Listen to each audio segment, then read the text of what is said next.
आप उसकी लड़ाई लड़िए। धर्म की नगरी अयोध्या से दिल दहला देने वाली एक ऐसी खबर सामने आई है जिसको सुनने के बाद में आपकी भी आंखों से आंसू रुकेंगे नहीं और कलेजा जो है वो कहरा जाएगा। जिस प्रकार से एक 22 वर्षीय युवती के साथ में दरिंदगी की गई, जिस प्रकार से उसकी आंखें फोड़ी गई, जिस प्रकार से उसके हाथ पैर तोड़े गए और साथ में गुप्तांग में डंडा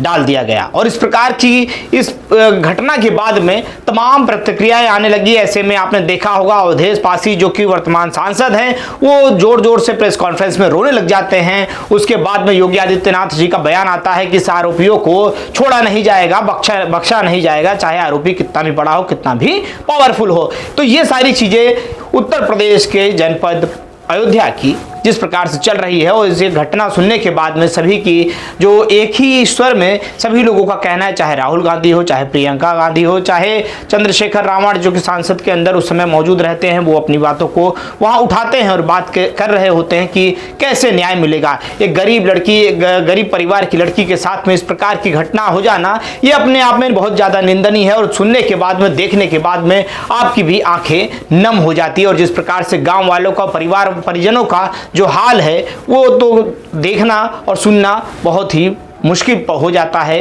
ये सारी घटनाक्रम जो है वो मैं आपको प्रत्यक्षदर्शी बताने जा रहा हूं। जिस प्रकार से अयोध्या का कोतवाली थाना क्षेत्र, जहां पर बीते दिनों जिस प्रकार से एक दर्दनाक हादसा सुनाई देता है। 30 जनवरी की बात है। 30 जनवरी 2025 के दिन भागवत कथा का आयोजन रहता है। गांव के अंदर ही भागवत कथा चल रही होती है और तमाम लोग, गांव भर के लोग उसे देखने के लिए जा करके देख रहे होते हैं, भागवत का श्रवण कर रहे होते हैं, सुन रहे होते हैं। और ऐसे में तमाम माताएं, बहनें, तमाम लोग भागवत कथा का आनंद लेने के लिए, भागवत कथा में रमने के लिए वहां पर बैठी हुई होती हैं। उसी में ये जो 22 वर्षीय युवती रहती है, ये भी अपने घर से निकलती है। घर वालों को ये कहकर जाती है कि मैं भागवत कथा में जा रही हूँ और मैं कुछ देरी से आऊँगी। घर वाले भी सुनते हैं कि ठीक है, ये जाती रहती है और आसपास की भी और भी औरतें रहती हैं, सभी के साथ में वो जाती है भागवत कथा सुनने के लिए। गाँव के अंदर ही रहता है। घर के परिवार के भाई जो रहते हैं वो लोग ज़्यादा उतना आश्वस्त रहते हैं कि घर में ही कार्यक्रम है, गाँव पे ही, तो उतनी ज़्यादा कोई चिंता की विषय नहीं है। लेकिन इसी दौरान जब रात के करीब 11-12 बज रहे होते हैं, तभी पिता की आंखें खुलती है और वो पूछते हैं कि बिटिया घर पर आई या नहीं आई। घर के लोग कहते हैं कि जब ढूंढने लग जाते हैं तो पता चलता है कि बेटी अभी तक घर नहीं आई है।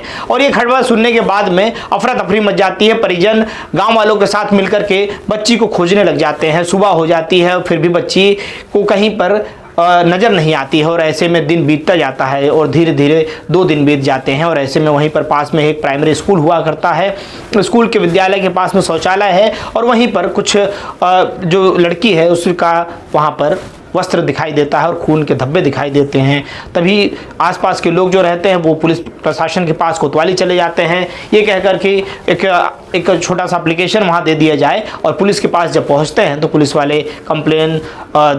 लेते हैं, एप्लीकेशन ले लेते हैं। और कहीं ना कहीं जिस प्रकार से देखा जाता है कि उस दौरान थोड़ा हिला हवाली किया जाता है पुलिस प्रशासन द्वारा, लेकिन गांव के लोग जो हैं वो मुस्तैदी के साथ में ढूंढने का प्रयास किया करते हैं। और जिस प्रकार से देखा जाता है कि जब कुछ दिन बीत जाते हैं, 2 दिन बीत चुका होता है, तीसरे दिन जब सुबह होती है तो नाले के पास, नाले में शव बरामद होता है। और शव जैसे ही बरामद होता है पुलिस को सूचना मिलती है, पुलिस मौके पर पहुंचती है, शव को गिरफ्त में लेकर के पोस्टमार्टम के लिए भेज दिया जाता है। अब जो घटनाक्रम है उसको देखने के बाद में जब वहाँ पर उस घटना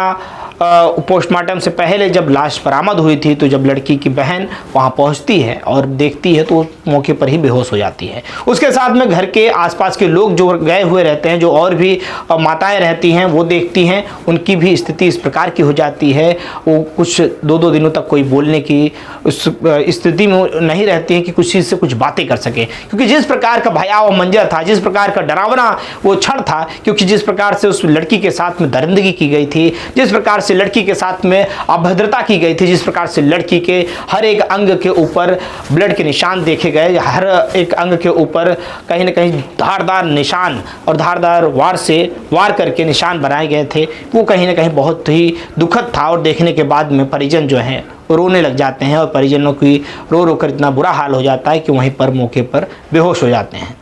घटना इतनी ज़्यादा दीन हो जाती, दुखी, मन को दुखी करने वाली हो जाती है कि जब पास में ही मिल्कीपुर चुनाव की मद्देनज़र वहाँ पर तमाम नेता जो हैं प्रचार कर रहे होते हैं और इसकी जानकारी जब वहाँ के वर्तमान सांसद अवधेश पासी को लगता है तो वो मौके पर पहुँचते हैं और परिजनों के अनुसार जब वो सुनते हैं कि आंखें फोड़ ली गई, हाथों को तोड़ा गया, पैरों को तोड़ा गया और उसके प्राइवेट पार्ट के अंदर डंडा डाल दिया गया, इस प्रकार की घटना सुनने के बाद में और शरीर के हर एक अंग पे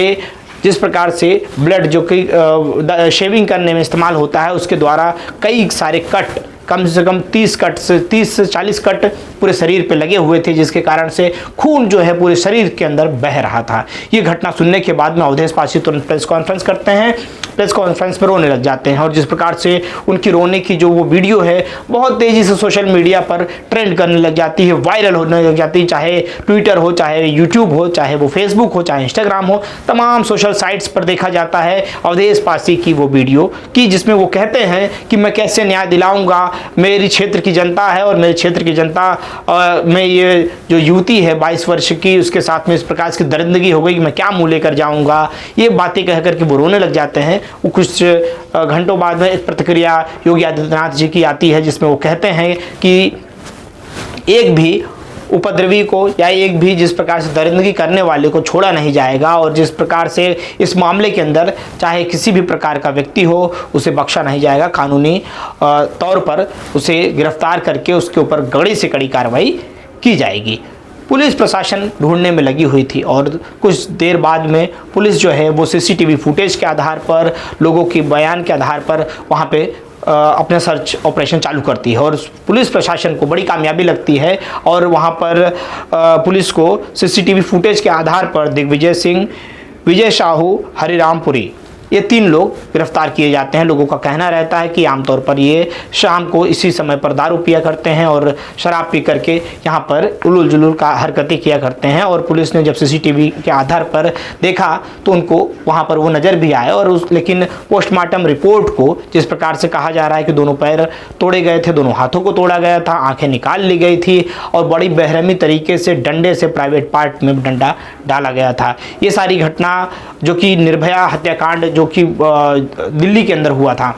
उसको जग जाहिर करता है, लेकिन किसी भी प्रकार से अभी तक पोस्टमार्टम रिपोर्ट को सार्वजनिक नहीं किया गया है। लेकिन पुलिस प्रशासन जो है पूरी मुस्तैदी के साथ में तीनों आरोपियों को गिरफ्तार कर चुकी है और गिरफ्तारी के बाद में तीनों से पूछताछ जारी है और पूछताछ में तीनों ने कबूला है कि उनके द्वारा ये चीज़ें की गई है। और ये दर्दनाक हादसा और दर्दनाक मंजर देखने के बाद में हर एक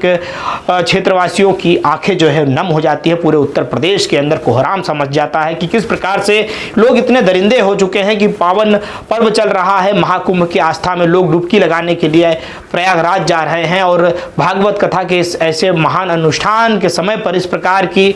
वारदात को अंजाम दे देना बहुत ही निंदनीय है। और ये सुनने के बाद में तमाम लोगों ने कहीं ना कहीं अपनी प्रतिक्रियाएं देने का जो सिलसिला है वो शुरू कर दिया है और जिस प्रकार से ऐसे आरोपियों के खिलाफ में सख्त से सख्त कार्रवाई और फांसी की सजा की गुहार हर एक क्षेत्रवासी कर रहा है। परिजनों का कहना है कि हमारी बच्ची के साथ में रेप भी हुआ है और हमारी बच्ची के साथ जिस प्रकार से दुराचार होने के साथ साथ में उसके शरीर के साथ में छिन्न भिन्न करके उसके शरीर को काटा गया, ये अपने आप में बहुत दुखद है और परिजनों का रो रो कर बहुत बुरा हाल है। परिजन जो है योगी आदित्यनाथ जी से मिल करके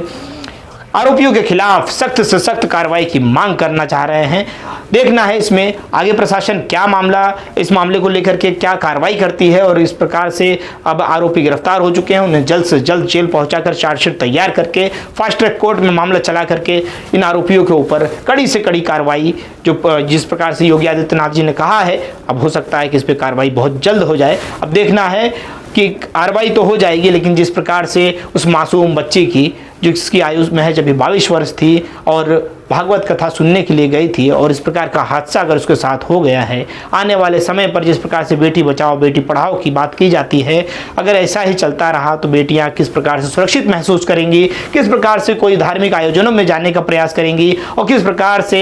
आने वाले समय पर स्कूल कॉलेजेस में जाने के लिए उनको कई बार सोचना पड़ जाएगा। ये अपने आप में बहुत चिंता का विषय है। सरकार इस पर जल्द से जल्द ध्यान दे और इस वीडियो को बनाने का हमारा उद्देश्य किसी व्यक्ति विशेष को ठेस पहुंचाना मकसद नहीं है, अभी तो आपको जागरूक करना है, आपको आपको सावधान करना है कि यदि आपकी घर की बहन बेटियां अगर घर से बाहर जाती हैं तो आप बराबर उनसे कांटेक्ट में रहें, संपर्क में रहें, लोकेशन एक दूसरे को शेयर करके रखें ताकि आने वाले समय में भविष्य में इस प्रकार की कोई घटना ना घटे। मिलते हैं फिर किसी नेक्स्ट वीडियो में। जय हिंद, जय भारत।